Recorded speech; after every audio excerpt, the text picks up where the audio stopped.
Salam sehat sejahtera, jumpa lagi di channel Mata Ketiga. Dalam kurun waktu yang lama, kekuatan super sering dianggap sebagai pseudoscience. Banyak yang berpendapat bahwa kekuatan semacam itu hanyalah tipuan, dan mereka yang mempercayainya dianggap bodoh dan tidak berpendidikan. Namun apa yang dianggap sebagai kebodohan ini sebenarnya pernah diteliti secara rahasia oleh beberapa negara besar di dunia dengan investasi yang signifikan. Bahkan, para fisikawan terkemuka pada masanya turut ambil bagian dalam penelitian ini.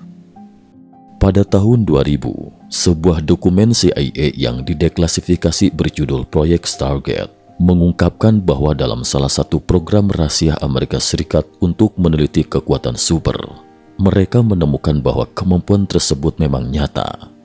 Mereka bahkan menggunakan kemampuan penglihatan jarak jauh dari individu dengan kekuatan super untuk melihat peninggalan misterius di bulan dan Jupiter. Tentu saja, semua ini dilakukan secara rahasia oleh CIA dan tidak dipublikasikan, sehingga kebanyakan warga Amerika tetap skeptis terhadap kekuatan super. Yang mengejutkan, di belahan dunia lain Tiongkok, muncul banyak anak dengan kemampuan luar biasa. Berbagai surat kabar melaporkan fenomena ini memicu gelombang minat yang besar. Perkembangan ini menarik perhatian komunitas ilmiah Amerika Serikat. Pada awal 1980-an, beberapa peneliti Amerika terbang ke Tiongkok untuk berpartisipasi dalam sebuah penelitian khusus. Tugas mereka adalah menemukan anak-anak Tiongkok yang memiliki kemampuan istimewa. Perjalanan mereka ke Tiongkok ini tercatat dalam arsip rahasia CIA hingga akhirnya dideklasifikasi pada 11 Agustus 2000 dan dipublikasikan ke masyarakat. Kisah Tang Yu, anak yang bisa membaca dengan telinga. Pada 11 Maret 1979, surat kabar Sichuan Daily di Tiongkok menerbitkan sebuah berita tentang seorang anak di Kabupaten Tachu yang bisa mengenali huruf dengan telinganya. Namanya Tang Yu, seorang siswa kelas 5. Suatu hari, saat berjalan bersama temannya Chen Xiaoming, telinga Tang Yu tanpa sengaja menyentuh saku baju Xiaoming. Tiba-tiba, dalam benaknya muncul dua karakter Hanci, Feiyan, burung terbang. Ternyata, di dalam saku Xiaoming ada sebungkus rokok merek Feiyan. Setelah melalui berbagai tes, Tang Yu memastikan bahwa dirinya memang memiliki kemampuan khusus untuk mengenali huruf dengan telinganya. Berita ini segera menyebar di sekolah, meskipun pihak sekolah memperingatkan Tang Yu dan ayahnya untuk tidak menyebarkan hal-hal yang bertentangan dengan ideologi. Beberapa guru yang penasaran memutuskan untuk memverifikasinya sendiri. Mereka menemukan bahwa kemampuan khusus Tang Yu bukanlah kebohongan. Berita ini akhirnya sampai ke telinga para pemimpin partai komunis di provinsi Sichuan. Setelah serangkaian tes dan evaluasi, kemampuan Tang Yu pun dimuat di surat kabar. Berbagai media di Tiongkok daratan juga turut menerbitkan berita tersebut. Gelombang anak berkemampuan khusus di Tiongkok. Cerita Tang Yu hanyalah awal. Setelah itu, semakin banyak anak-anak seperti Tang Yu yang ditemukan. Mereka tidak hanya bisa mengenali huruf dengan telinga, tetapi ada yang menggunakan hidung, jari tangan, jari kaki, bahkan ketiak untuk membaca huruf. Sungguh luar biasa. Menurut statistik Komisi Sains dan Teknologi Nasional Tiongkok, dari 14 Maret hingga 15 Mei tahun itu, 20 orang dengan kemampuan khusus dilaporkan dari 12 provinsi. Lebih dari separuhnya adalah anak-anak berusia 9 hingga 15 tahun. Fenomena ini memicu gelombang minat terhadap anak-anak berkemampuan khusus di seluruh negeri. Bahkan, majalah Nature edisi April 1980 menjadikan eksperimen anak-anak berkemampuan khusus sebagai sampul dan tema laporan mereka. Di pojok kanan bawah sampul tersebut, terdapat foto Tang Yu, anak yang bisa membaca dengan telinganya. Minat ini tidak hanya terbatas di Tiongkok. Gelombang ini menyebar ke Hong Kong, Taiwan, Jepang, dan bahkan menarik perhatian negara-negara barat. Seorang sosiolog Amerika bernama Marcello Trucci, pendiri Center for Scientific Anomalies Research yang khusus meneliti fenomena misterius dan pseudoscience, membaca laporan di Los Angeles Times tentang munculnya banyak anak berkemampuan khusus di Tiongkok. Ia langsung tertarik dan kata-kata anak berkemampuan khusus terus terngiang di benaknya. Penyelidikan Marcello Trucci ke Tiongkok. Meskipun telah membaca banyak terjemahan laporan dari Tiongkok, Trucci merasa laporan-laporan tersebut tidak cukup transparan dan ketat. Berbagai keraguan di hatinya belum terjawab. Ia juga menemukan bahwa laporan-laporan dari Tiongkok tampaknya mengkritik fenomena tersebut, menganggap para ilmuwan Tiongkok sedang meneliti hal-hal yang absurd. Oleh karena itu, Trucci memutuskan untuk menyelidikinya sendiri. Ia percaya bahwa klaim luar biasa memerlukan bukti yang luar biasa, dan setiap penelitian harus dilakukan dengan jujur. Untuk memahami fenomena misterius ini dari akarnya, ia mulai mempelajari sejarah Tiongkok. Ia menemukan bahwa kemampuan khusus manusia telah ada sejak zaman kuno di Tiongkok dan terus menyebar melalui cerita-cerita mitologis.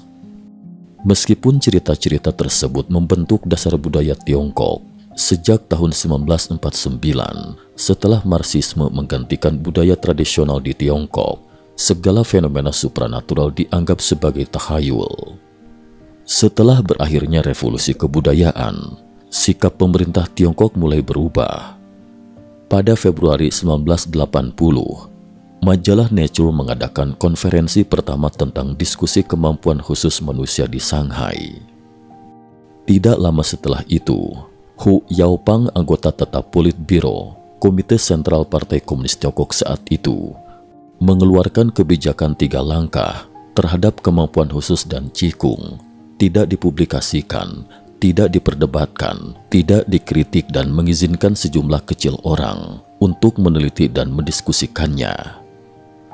Sejak saat itu, tren minat terhadap kemampuan khusus dan Qigong mencapai puncaknya.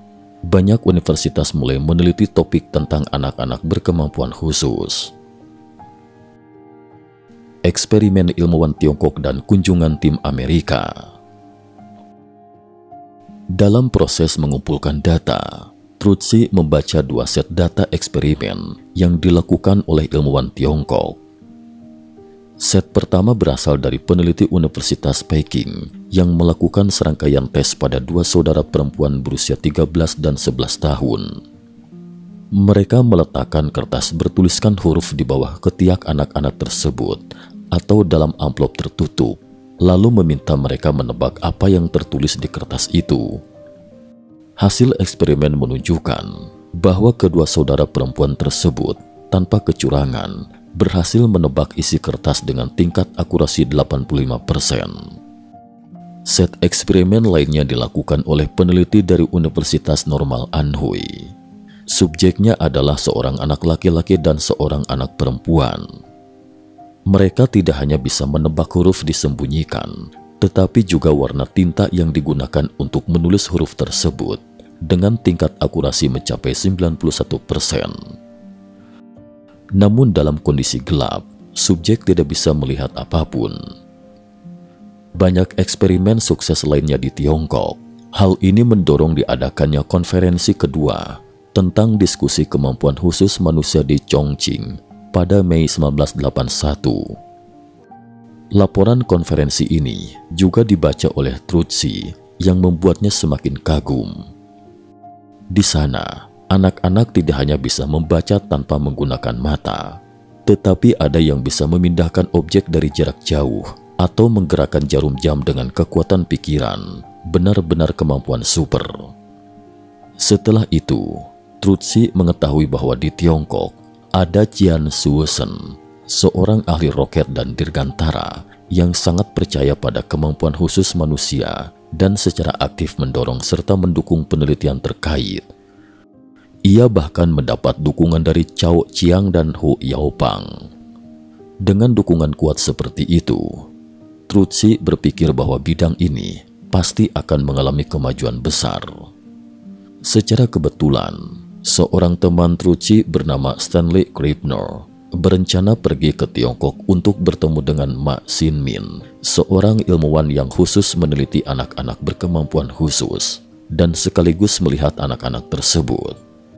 Krippner adalah seorang parapsikolog yang sangat dihormati di Amerika, khusus meneliti hal-hal seperti perubahan kondisi kesadaran dan telepati dalam mimpi.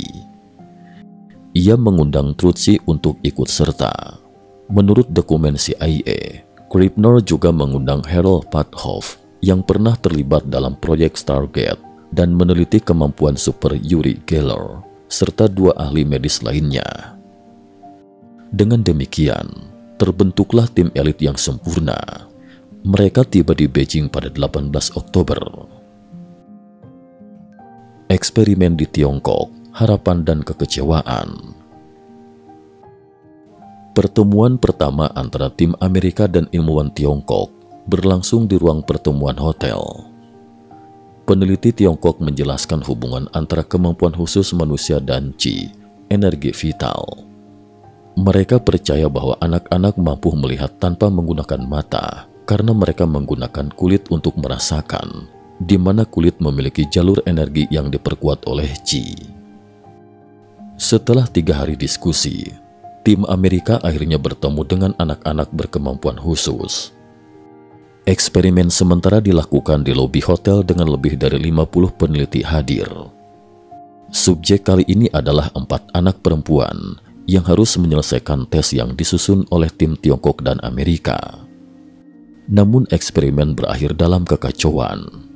Tim Amerika mencurigai adanya kecurangan dan tidak satupun anak berhasil menebak jawabannya dengan benar. Selanjutnya, tim Amerika pergi ke Xi'an dan bertemu dengan 3 anak yang dikatakan memiliki kemampuan khusus. Mereka diminta menebak nomor pada kartu yang diberikan. Namun tidak satupun anak berhasil menebak dengan benar, bahkan sekalipun tidak. Salah satu anak bahkan membawa kartu tersebut keluar ruangan selama tes berlangsung. Kemudian tim melanjutkan perjalanan ke Shanghai, tetapi semua pertemuan yang sudah dijadwalkan dibatalkan. Ternyata, Yu Guangyuan, wakil direktur Komisi Sains dan Teknologi Negara saat itu, mengkritik penelitian dan propaganda tentang kemampuan khusus manusia. Beberapa ilmuwan Tiongkok terpaksa mundur dari penelitian tersebut. Akhir perjalanan dan refleksi. Setelah kembali ke Amerika, tim Truci menyimpulkan bahwa mereka tidak berhasil membuktikan keberadaan kemampuan khusus manusia dari sudut pandang ilmiah. Namun mereka juga tidak bisa secara ilmiah membuktikan bahwa kemampuan tersebut tidak ada. Truci memahami bahwa di Tiongkok, masalah bahasa menyebabkan hambatan komunikasi. Ditambah lagi, sistem ilmiah di sana tertutup dan terisolasi dari dunia luar. Para ilmuwan juga harus menghadapi tekanan ideologi tertentu. Meskipun Barat tidak memiliki kesempatan untuk melanjutkan penelitian lebih jauh, di Taiwan ada seorang kepala sekolah yang sejak 1996 terlibat dalam penelitian terkait dengan hasil yang sangat komprehensif dan meyakinkan. Kepala sekolah tersebut adalah Profesor Li Xichun.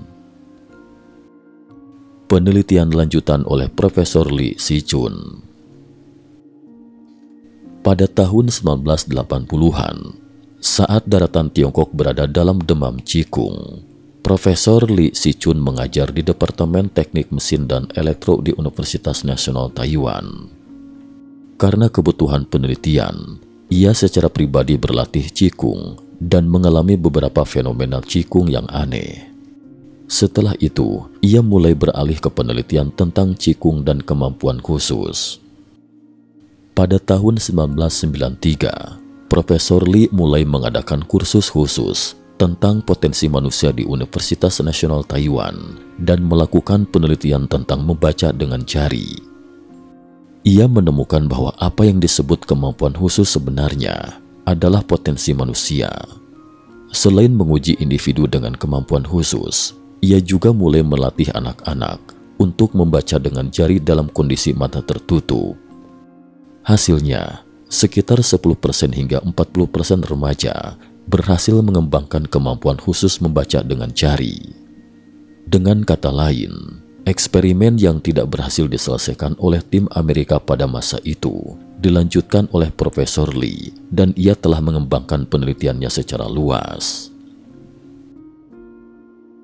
Potensi manusia dan kesimpulan. Pertanyaannya sekarang adalah, jika kemampuan khusus adalah potensi manusia, mengapa sebagian orang memilikinya dan sebagian lainnya tidak? Ada yang perlu latihan, ada yang tidak. Beberapa orang secara tidak sengaja menemukan bahwa mereka memiliki kemampuan khusus. Misalnya, BBC pernah melaporkan seorang gadis Skotlandia bernama Melina Canning dari Wisa. Pada usia 20-an, ia mengalami kebutaan akibat anestesi saat menjalani perawatan medis. Namun alam bawah sadarnya dapat merasakan adanya rintangan dan menghindarinya. Artinya, potensi manusia memang ada dan jauh melampaui pemahaman kita saat ini. Latihan Qigong dapat memunculkan kemampuan khusus dan melawan penyakit. Meskipun banyak yang skeptis dan menganggapnya sebagai tipuan atau kebetulan, penelitian terus berlanjut untuk memahami fenomena ini. Ahli mikrobiologi Tiongkok, Seng Cuci, pernah berkata, pertunjukan pesulap tidak pernah gagal, tetapi eksperimen kemampuan khusus tidak selalu berhasil. Menggunakan metode ilmiah saat ini untuk memahami misteri tubuh manusia masih membutuhkan jalan yang panjang. Perjalanan panjang dalam mencari kebenaran tentang kemampuan khusus manusia mengajarkan kita bahwa masih banyak hal yang belum kita pahami tentang potensi diri kita. Meskipun bukti ilmiah masih perlu dikumpulkan dan diverifikasi, kisah-kisah ini menyentuh hati dan membuka pikiran kita terhadap kemungkinan yang lebih luas tentang apa yang manusia bisa capai. Cukup sekian dulu. Terima kasih atas perhatiannya.